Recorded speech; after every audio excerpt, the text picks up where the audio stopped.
¿no? Entonces, cuando uno practica la respiración como samatha, entonces uno utiliza ese método del conteo, etc. Cuando nosotros practicamos la respiración como vipassana, digamos, de acuerdo con el gran discurso de los fundamentos de la atención, nosotros observamos la respiración de acuerdo a la sensación que produce la respiración momento a momento. Entonces, cuando nosotros observamos de esa manera, nosotros estamos observando una realidad última, ¿no? Entonces, esa es una importante diferencia con relación a la práctica de la respiración como samatha, tranquilidad, o como vipassana, ¿no? A ver, ¿hay alguna pregunta aquí en las personas? A ver, ¿se pueden lograr las llanas sin tener un instructor presencial? Pues sí, se puede. Sigue la conexión perfectamente. Ok, qué bueno. Bueno, ¿alguna otra pregunta? Aquí hay más preguntas.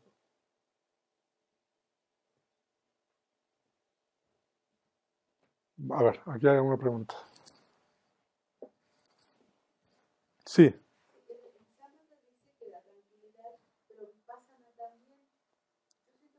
¿Perdón?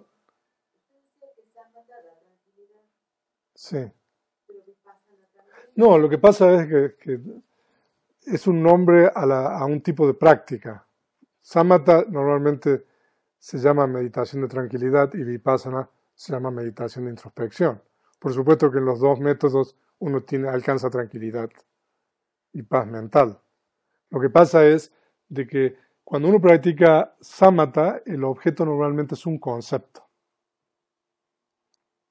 Eso significa de que, por ejemplo, cuando uno está contando,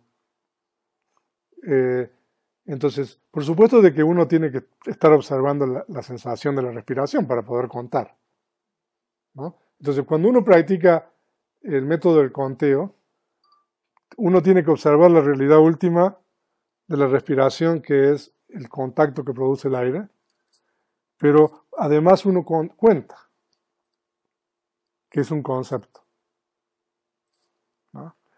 Pero si nosotros no contamos y observamos solamente la sensación, entonces eso es puramente vipassana, que es una realidad última. Entonces esa es la diferencia. Pero yo a veces recomiendo que hagamos anotaciones mentales.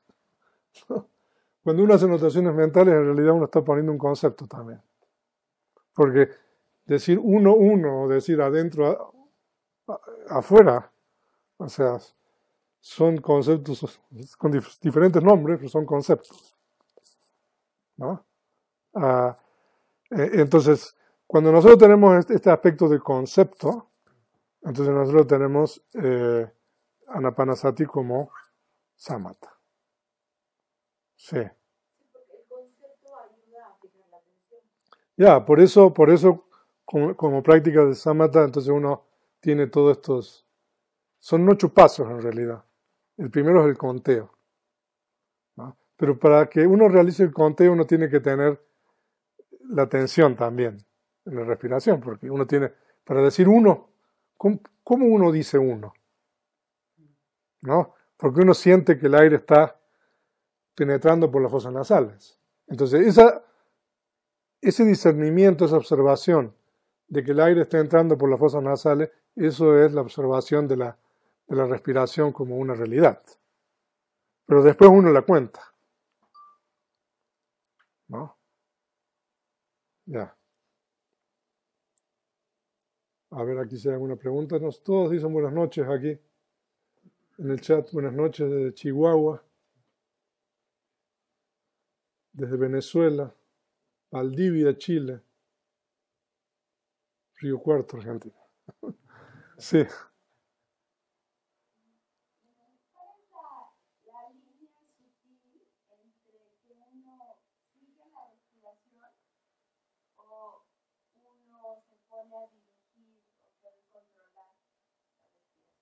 Ya.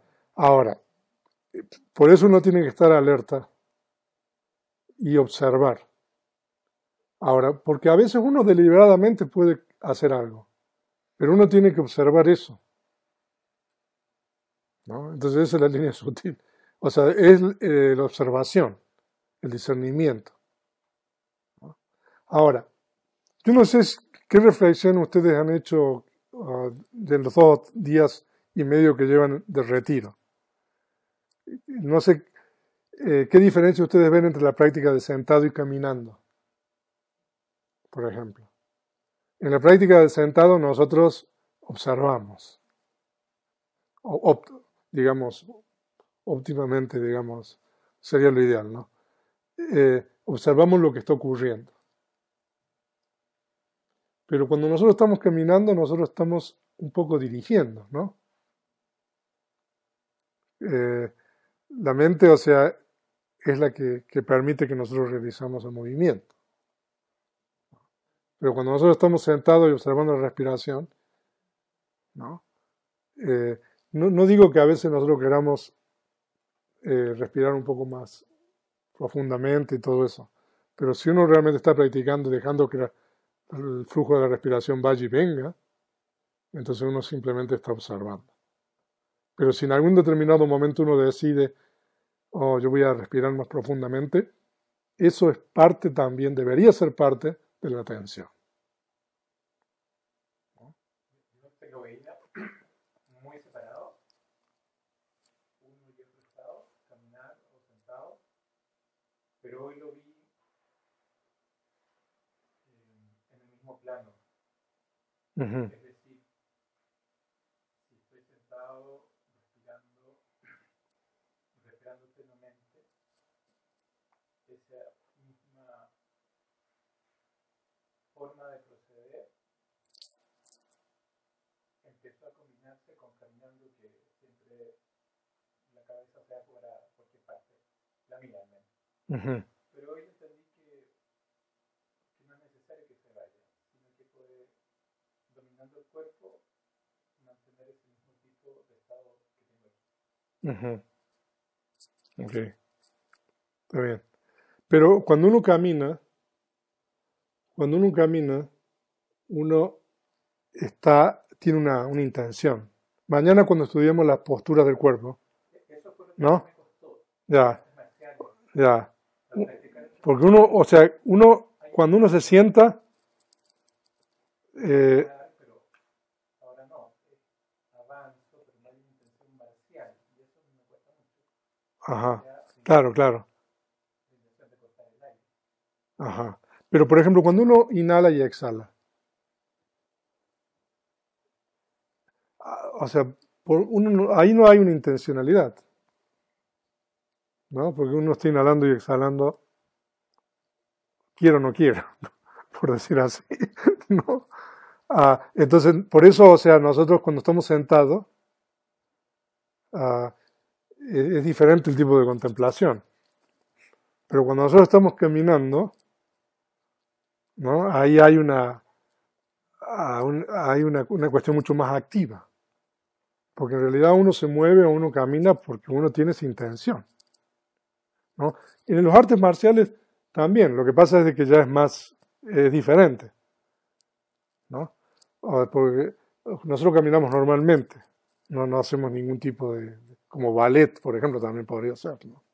O baile, ¿no? O sea, hay toda una cuestión. Entonces es diferente en la postura de caminando en la práctica que en la postura de sentado, ¿no? Por eso el Buda recomienda la postura de sentado y empieza el discurso con la postura de sentado.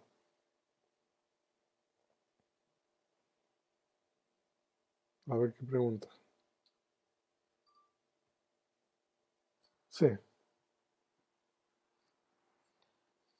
Bueno, ¿por qué el Visuddhimagga marca digamos, esos pasos para hacer samatha?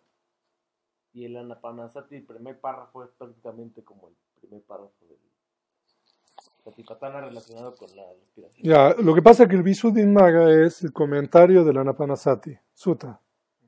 Entonces, el Visuddhimagga lo que hace es explicar lo que es ese discurso, ¿no? Porque viene lo mismo de inhalo corto y exhalo. Sí. Lo que pasa es que en el Anapanasati se dice de que es la práctica de meditación de tranquilidad, samatha, En cambio, en el Satipatthana es diferente. O sea, de que uno puede practicar la respiración de dos maneras, como meditación de tranquilidad o como meditación de vipassana. Sí, Sergio. Entonces, si mi esfuerzo llega hasta samatha, Sí. o si mi objetivo es samatha, no voy a poder erradicar ni apego, ni aversiones, ni poder observar mi ignorancia, que es lo que sí se puede hacer en vipassana. ¿Es correcto? A ver, Sí. siga diciendo. Si mi esfuerzo es samatha, ahí me quedo en samatha, o mi objetivo es samatha, tranquilidad, no voy a poder llegar a lo que en vipassana suele suceder, que es observar el apego, mi ignorancia y mis aversiones. Uh-huh. O sea, no voy a poder contemplar eso, no lo voy a poder observar, mucho menos erradicar. O sea, no va a poder observarlo cuando esté practicando samatha. Si llego hasta samatha, o sea, si mi esfuerzo es nada más hasta samatha, ¿no? O si ahí me quedé, por así decirlo, no voy a poder observar uno del objetivo de vipassana, que es observar mi apego, mis aversiones y mi ignorancia. O sea, que cuando uno hace samatha, en realidad uno o sea, está observando un objeto diferente, ¿no? Que normalmente es un concepto. Entonces el apego, la aversión, todas esas cosas que usted dice no son conceptos, son realidades últimas. Pero cuando uno practica samatha y uno avanza en samatha, uno no va a tener esos estados tampoco, mientras tenga esa concentración. ¿No? Eso es importante. O sea que samatha también permite mantener esos estados temporalmente fuera por medio del desarrollo de la concentración. Pero claro, cuando uno practica vipassana el método es diferente, porque nosotros estamos observando la respiración. Yo todavía no he dado instrucciones de eso, pero si nosotros estamos observando respiración y de repente uno tiene enojo con algo, ¿no? Entonces uno hace el enojo el objeto de meditación, ¿no? Entonces así uno practica. Si uno practica samatha, uno ignora completamente el enojo y se enfoca en ese objeto, ¿no? No sé si está claro. Sí. Cuando nos explicabas sobre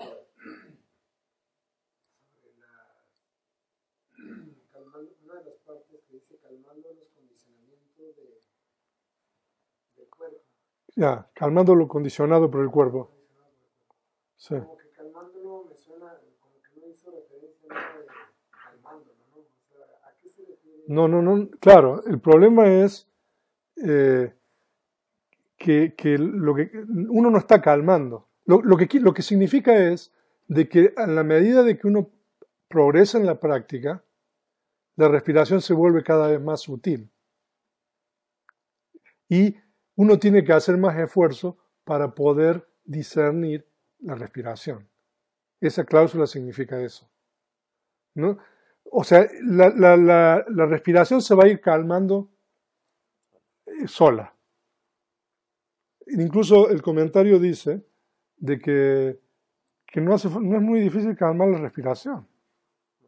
No, si uno se siente, o sea, usted lo ha notado eso, ¿no? Porque ¿quién no tiene la experiencia que es difícil observar la respiración? ¿No? Y eso es real, esa experiencia que nosotros tenemos, porque la respiración en el momento en que uno empieza a observar y se sienta de esta forma, la respiración se vuelve cada vez más sutil, ¿no? Entonces se vuelve más sutil porque uno está progresando en la práctica. Entonces uno está calmando la respiración. En ese momentito. O sea, cuando uno está observando de esta manera, uno está calmando la respiración, ¿no? Pero uno tiene que poder discernirla a esa respiración cada vez más sutil.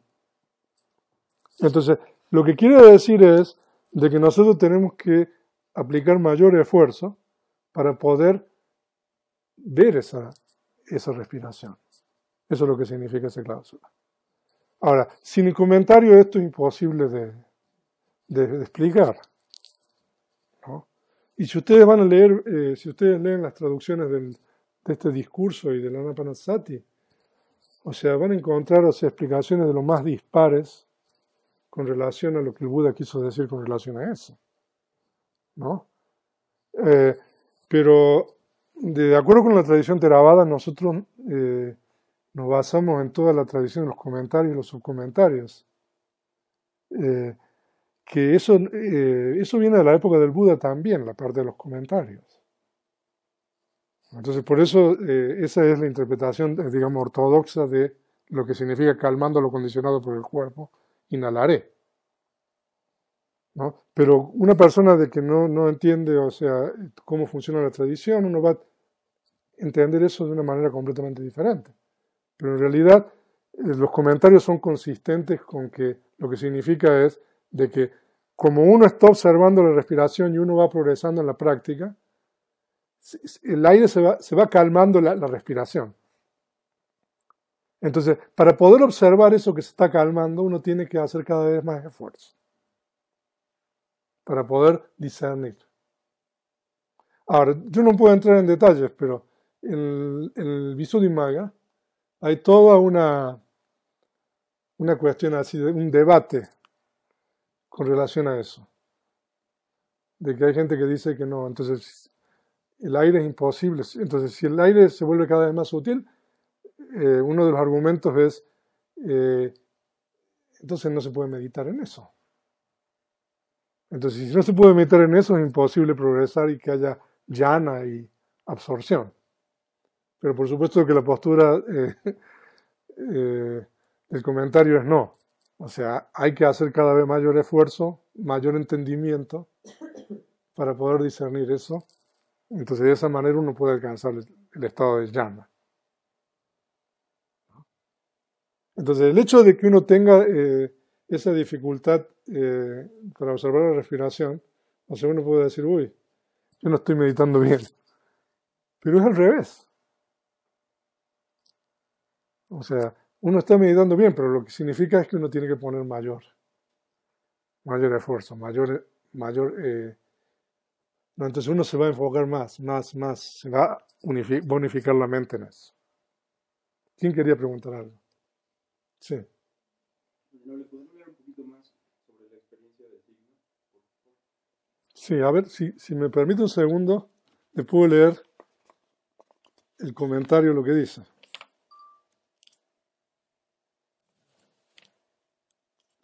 Y aquí también en el comentario hace mucho énfasis en la cuestión de que uno tiene que observar la respiración solamente en la punta de la nariz, en la entrada de la nariz. ¿Para cuál? ¿Cómo? ¿Para el samatha? Sí, bueno, pero eso aplica para los dos. Tanto para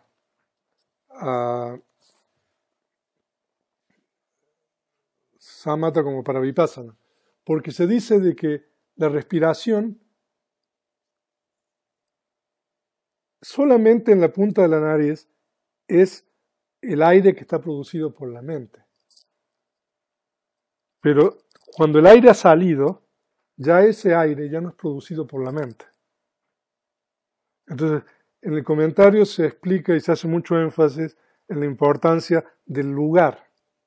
O sea, hay toda una discusión con relación al lugar.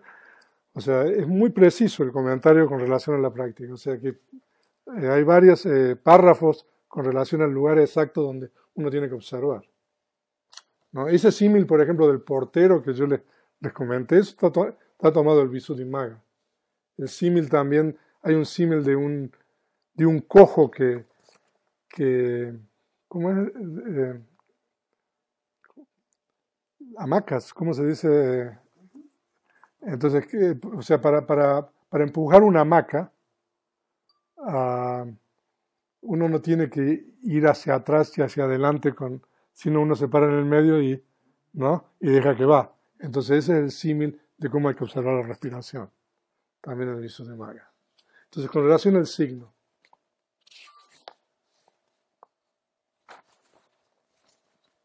Ahora, entonces, cuando uno Voy a leer el pasaje del Visuddhimagga con relación al signo. Usted me preguntó, ¿no? Entonces, bueno, cuando uno está observando la respiración en la punta de la nariz y uno se esfuerza para comprender ese aire que cada vez más sutil, dice, aplicándose de esta manera, en no mucho tiempo el signo se manifiesta. Pero este no es el mismo para todos. Algunos dicen que este se manifiesta produciendo en algunos un contacto suave como algodón, como seda o como una corriente de aire. Pero esta es la decisión de los comentarios. Entonces lo que va a decir ahora es digamos, la versión oficial, ¿no? Este se manifiesta en algunos como una estrella, como un racimo de gemas, como un racimo de perlas. En otros se les manifiesta como un contacto áspero, como una semilla de algodón, o como una clavija de madera dura. A otros se les manifiesta como un cordel trenzado, o como una guirnalda de flores, o como una cresta de humo. A otros se les manifiesta como una telaraña extendida, como una capa de nubes, como una flor de loto, como una rueda de carro, como el disco de la luna, como el disco del sol, o sea, etcétera, ¿no? Entonces el comentario más adelante dice,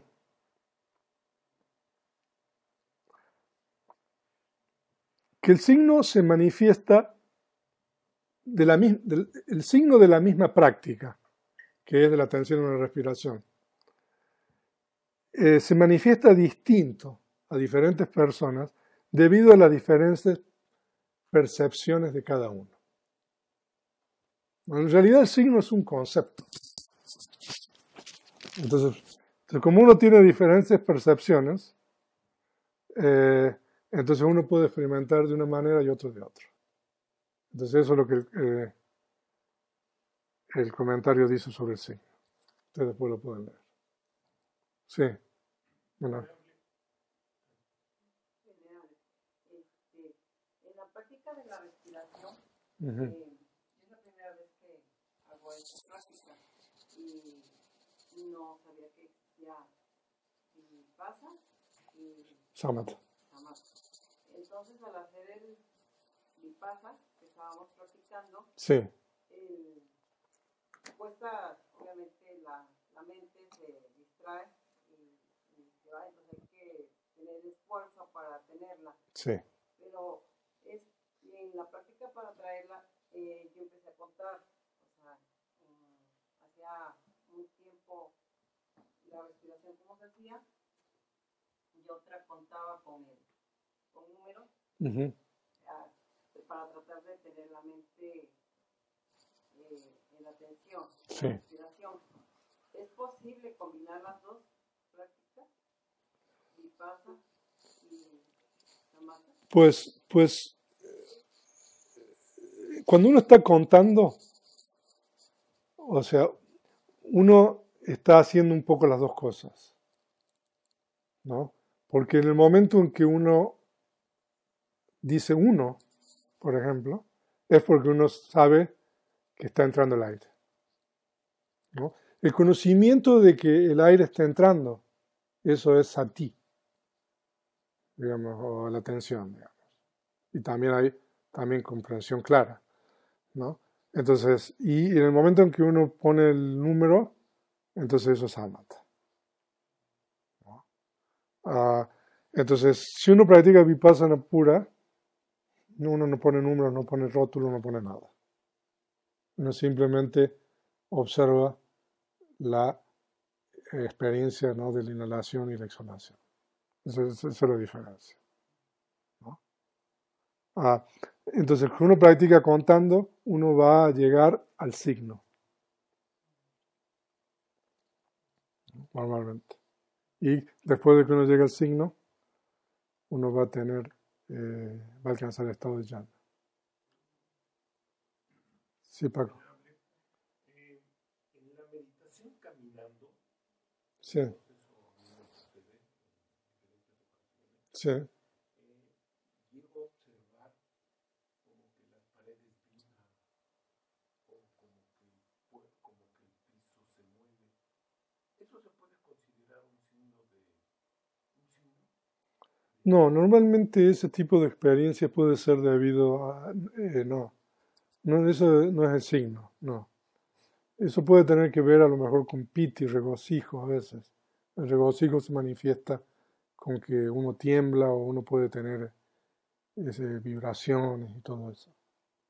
No, eso el signo es, o sea, una cosa muy brillante que a uno se le aparece en la mente. Es un concepto. Eso solamente es cuando está uno meditando sentado, No, o sea, el signo se le puede aparecer. caminando. Sí, pero normalmente cuando uno está practicando sentado. Sí. ¿Quién más quería preguntar?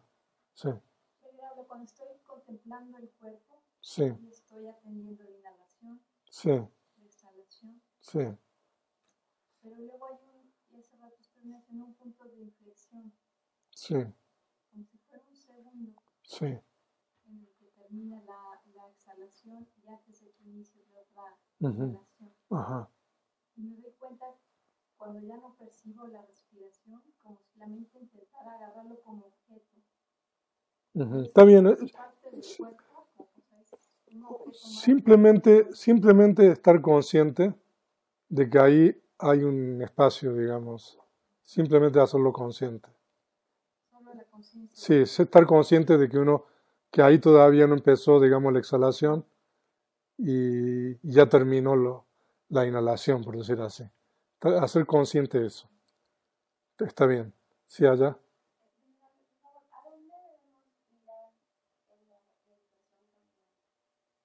¿En dónde? ¿Hacia dónde debemos mirar? Normalmente hay que mirar hacia abajo, aproximadamente 1 metro y medio hacia adelante. Ya. Sí.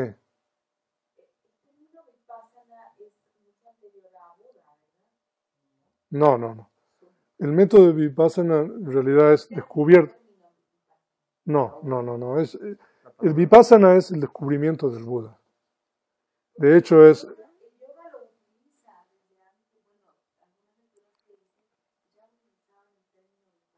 Sí, pues, a ver, si me podría dar la referencia porque no, en realidad no. Ahora, un segundo, por favor. Aquí me dice Felipe de que hay varias preguntas en el chat. Entonces, a ver, bueno, yo no las veo las preguntas. Si las podrían hacer nuevamente a las preguntas para que las personas que tienen preguntas, los que nos están viendo, a ver si las puedo encontrar aquí. Aquí hay una pregunta. ¿Considera usted que esta sería la enseñanza primordial para una persona que recién se familiariza con Vipassana o considera recomendable un estudio previo de los suttas o son aspectos independientes?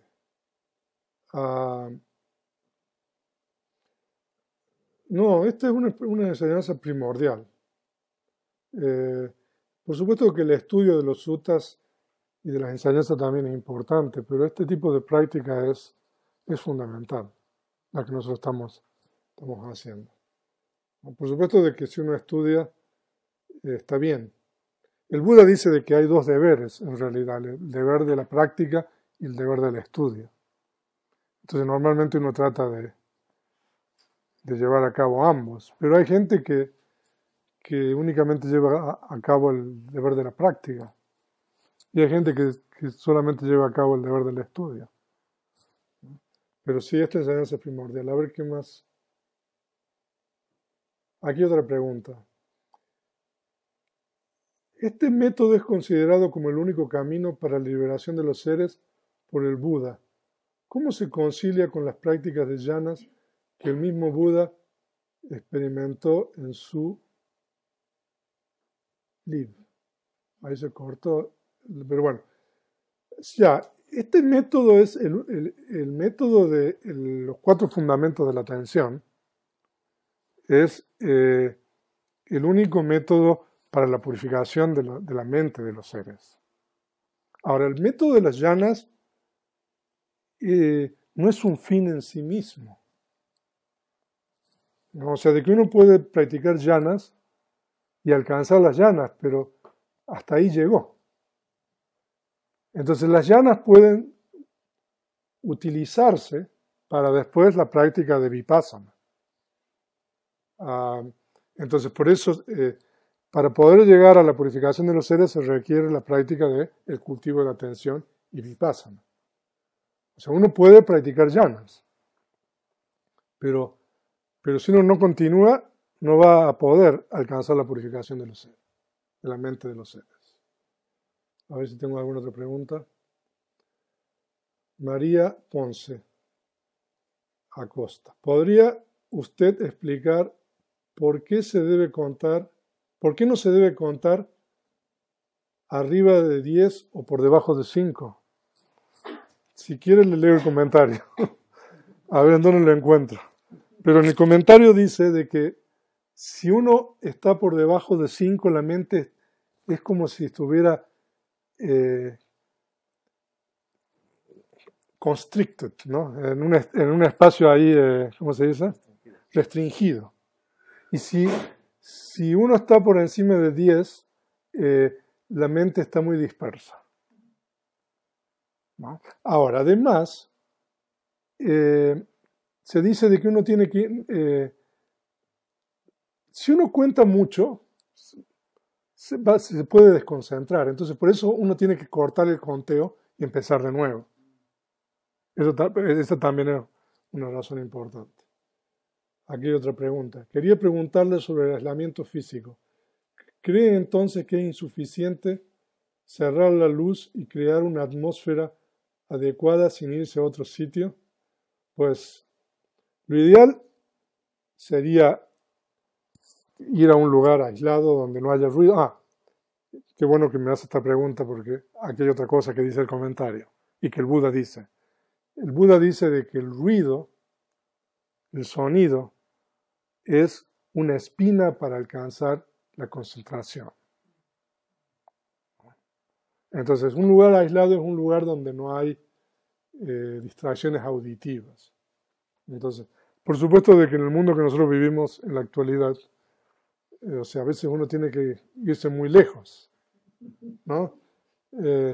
Entonces, uno tiene que conformarse con lo que tiene. Entonces, bueno, el hecho de que uno no puede ir a un lugar aislado no significa que, como usted dice ahí, apagar la luz, ¿no? Y cerrar las ventanas. No, aún así uno tiene que practicar en esos lugares. A ver, déjenme un segundo. La meditación de introspección, ¿en qué consiste?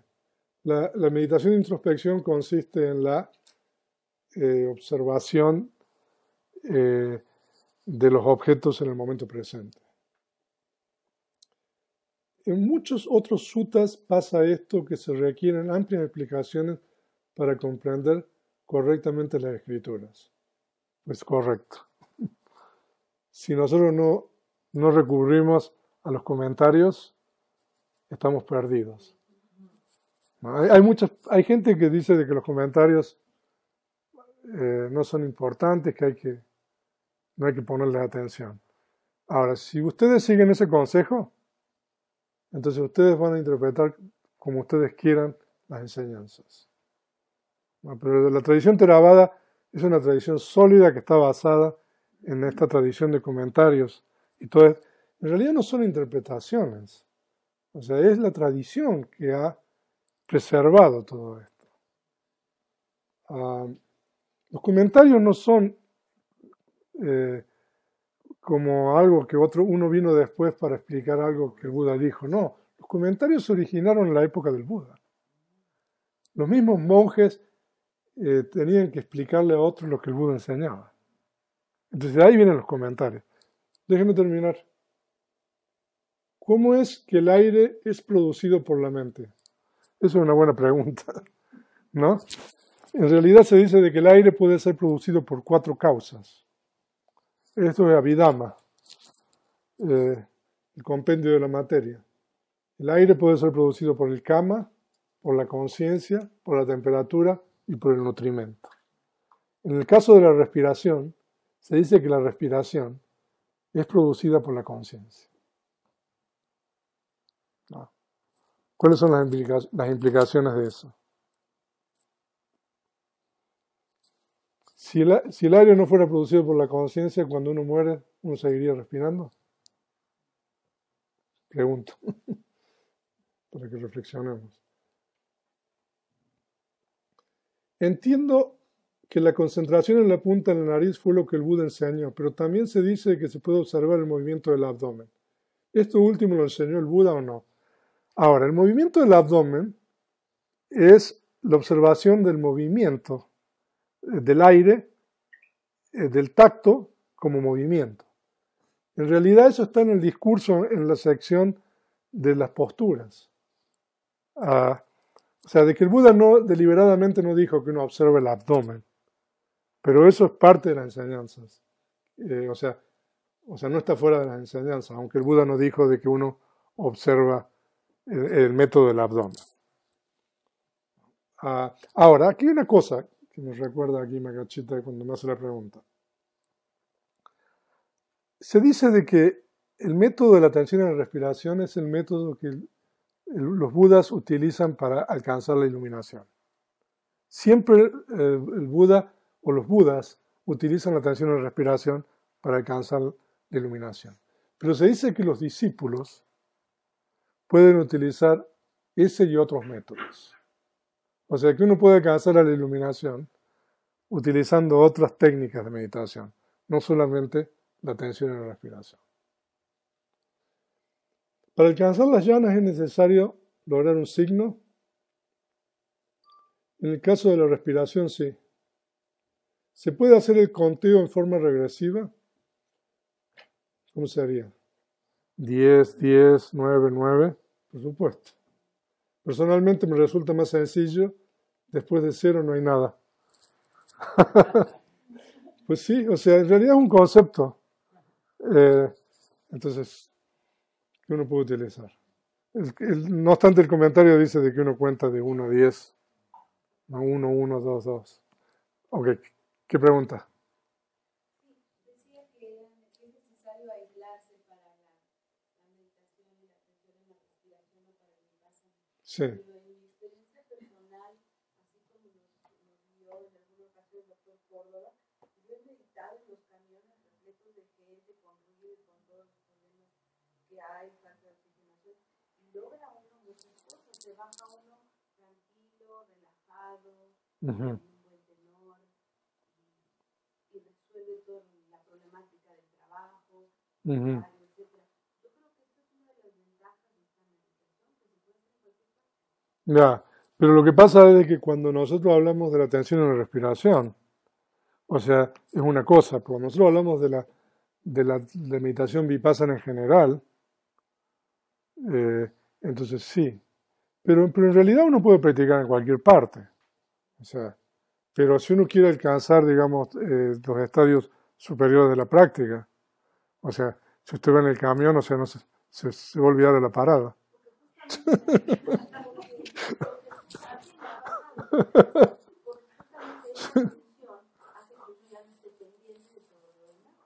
Claro. O sea, uno estuvo atento que se pasó de la parada, o sea, a ver, entonces, uno estuvo atento o desatento.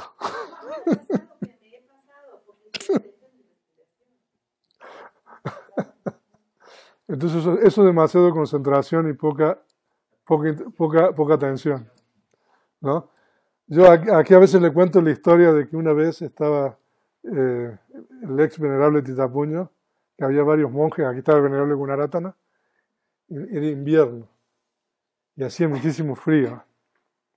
Y Paco había hecho una estufa de leña que teníamos aquí en la oficina, ¿no?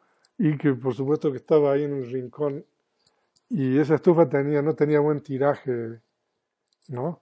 Pero hacía tanto frío, bueno, de que no, entonces ese día había mucha gente aquí en el monasterio. Entonces, bueno, le pusieron leña, entonces, y claro, se ve que se ahogó la chimenea de la estufa.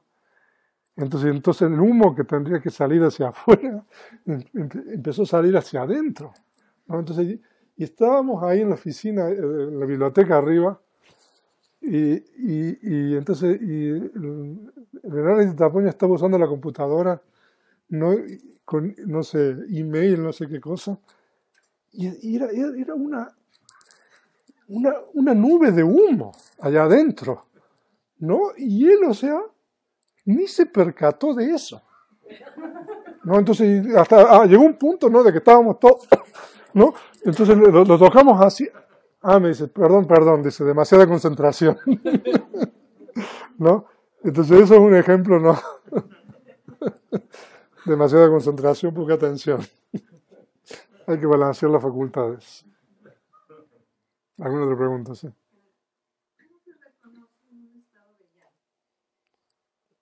¿Un estado de llana? Pues, o sea, cuando uno está en llana, o sea, uno no se da cuenta. Uno se da cuenta después. Porque el momento que uno está en llana, o sea, la mente está, digamos, no tiene ningún otro sentido. Solamente es la puerta de la mente.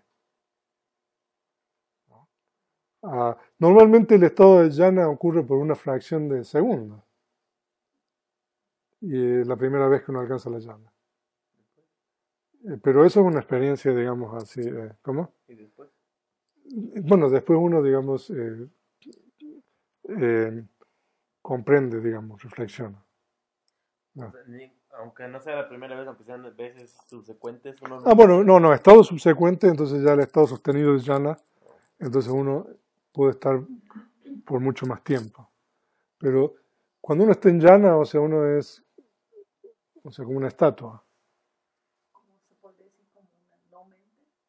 No, bueno, sí mente, o sea, porque es totalmente la mente que es contemplando el objeto. O sea, que la persona, o sea, por ejemplo, ese ejemplo que les di del humo, ¿no?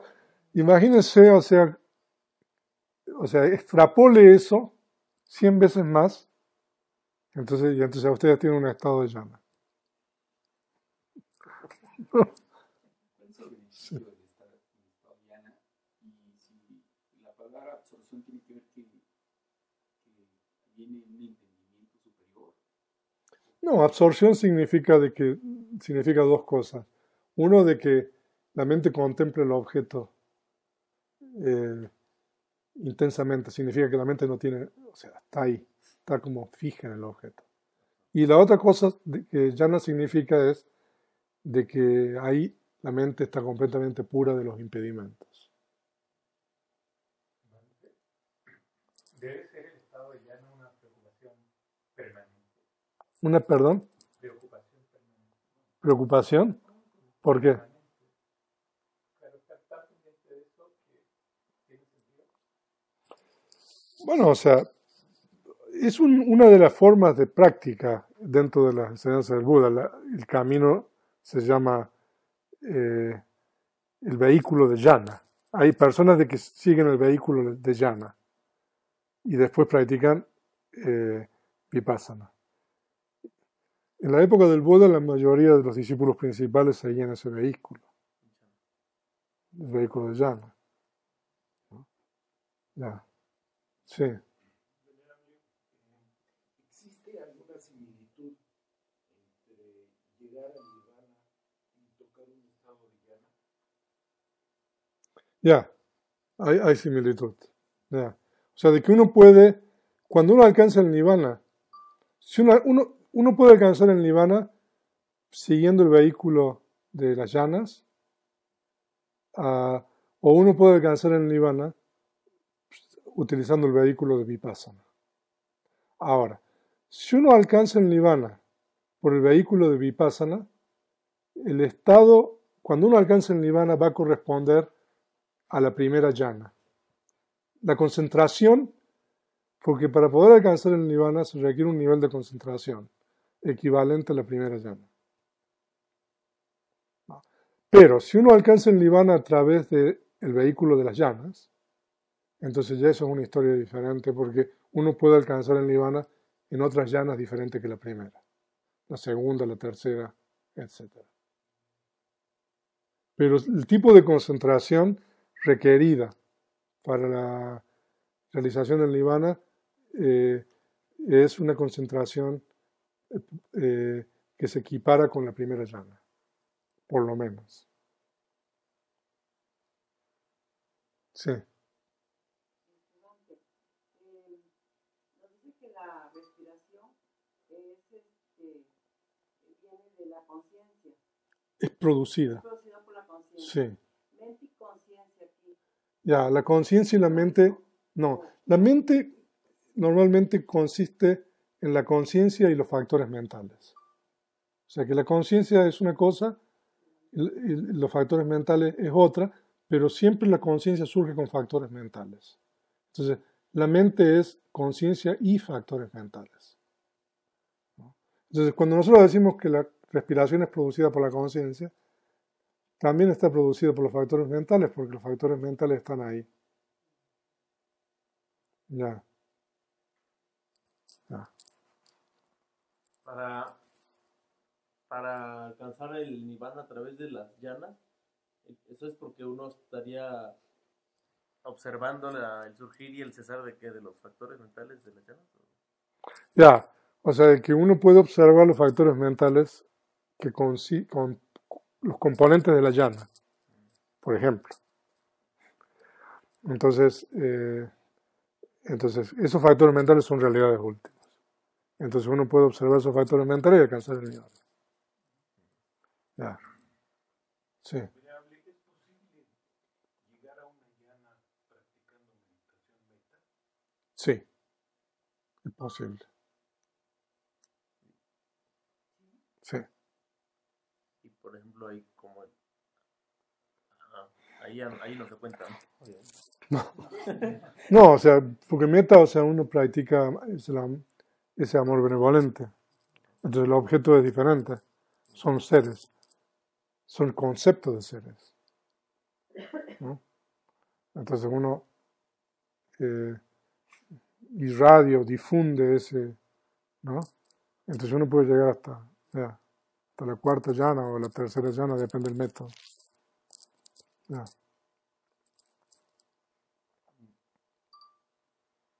En las enseñanzas, en este sentido, ¿cuál es la diferencia entre atención y concentración? La atención es aquello que confronta el objeto, que va, ¿no?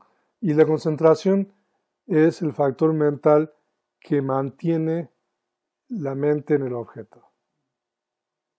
O sea, no, están juntos normalmente, pero son factores diferentes. Entonces, cuando nosotros practicamos meditación vipassana, la concentración se denomina concentración momentánea, porque el objeto va variando. O sea, a veces es la respiración, a veces es un pensamiento. Nosotros todavía no estamos haciendo eso, pero entonces eso es la concentración. O sea, la concentración es la suficiente unificación de la mente en el objeto.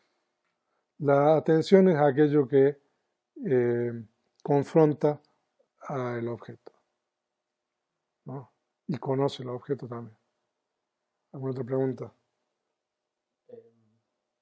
Venerable, para esta descripción que hace el Buda de lo de la respiración, el paso 1 y 2, que es observar inhalo largo, inhalo corto. Ahí no se requiere esfuerzo adicional.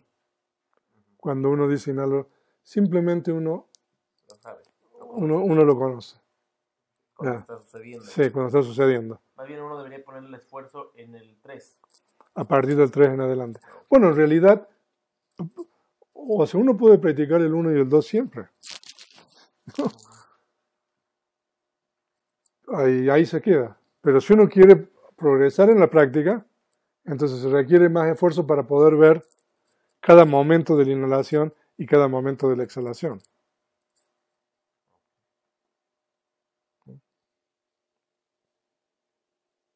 Sí. Aquellos que nos han enseñado a usar las muletillas, yo les llamo, adentro, afuera, ¿no? Pensando. Entonces, se puede sin eso, entonces. Sí, claro. La muletilla es como, o sea, un artificio, La herramienta. una herramienta Debe ser temporal. para digamos, darle una cierta sistematización a la observación, ¿no? O sea, que está bien esas muletillas. Hay gente que realmente es crítica de eso. Pero hay otras personas, o sea, que dicen ¿no? bueno, yo pienso de que depende del individuo, ¿no? Entonces se puede vivir sin ello. O sea, llegando a un Sí. estado de experiencia, ya no debería. No, pero uno también puede alcanzar los estados de vipassana con esas muletillas. Porque cuando la introspección es aguda y la concentración, uno puede seguir haciendo, eh, formulando sus conceptos y tener, digamos, aún con eso. La mente es muy, muy ágil. Pero sí, o sea, en realidad uno puede obviar eso. Pero claro, cuando uno se ha habituado, digamos, ¿no? a eso, a veces es difícil, ¿no? Quitarse ese hábito. Sí, pero. Venerable, podríamos hablar del cuarto estado de llana. El Mm. cuarto estado de llana, hasta donde yo sé, una persona o un arajá, no sé, puede estar viviendo en ese estado durante mucho tiempo. El tiempo que él quiera. No, no. Bueno, puede estar, o sea, quizás algunos días en ese estado. Pero, o sea, uno necesita beber agua, ¿no? Comer. Entonces, Y ahora, considerando que sin el estado de llana al cuarto estado de iluminación, el arajá puede estar viviendo todo el tiempo en su estado de iluminación. no. No, es lo mismo. Con el estado de llana o el estado de fruición se llama. O sea, uno puede estar por un tiempo determinado, pero no. O sea, uno puede estar en un estado de fricción a lo mejor por un segundo, o puede estar por horas o por días, pero uno no puede estar todo el tiempo ahí. ¿Y eso lo hacen a voluntad o es Es a voluntad. a voluntad? Sí, bueno, a voluntad entre comillas, pero sí. Sí. Si ustedes ven la muerte del Buda, en el Mahaparinibbana Sutta, que el Buda renuncia a su principio vital, algo así, en la traducción. En realidad, y entonces el Buda dice, bueno, yo voy a morir en 3 meses. Ahora, en realidad, ¿qué significa eso? El Buda podía continuar viviendo entrando en ese estado de fricción. Bueno, no por tiempo indefinido, pero, o sea, hasta el final de su periodo de vida, ¿no? O sea, a lo mejor 100 años o más. El Buda murió 80 años. Pero se dice de que el Buda decidió no entrar más en ese estado. Entonces, ese estado, que es el estado sostenido de fricción, le permitía al Buda, digamos, mantener su cuerpo, que ya tenía casi 80 años. Pero como él decidió ya no entrar, entonces murió en 3 meses. Por supuesto que esa facultad no la tienen los arhatas. ¿O sí? ¿Qué facultad? Entrar a un estado de No, todos los seres nobles pueden tener eso. Sí, sí, pueden entrar en ese estado.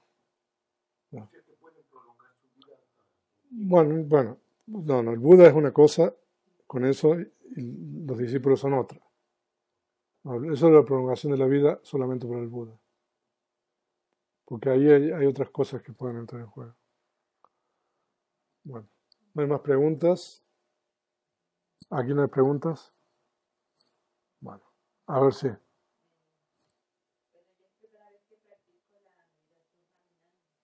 Ujú. No sé si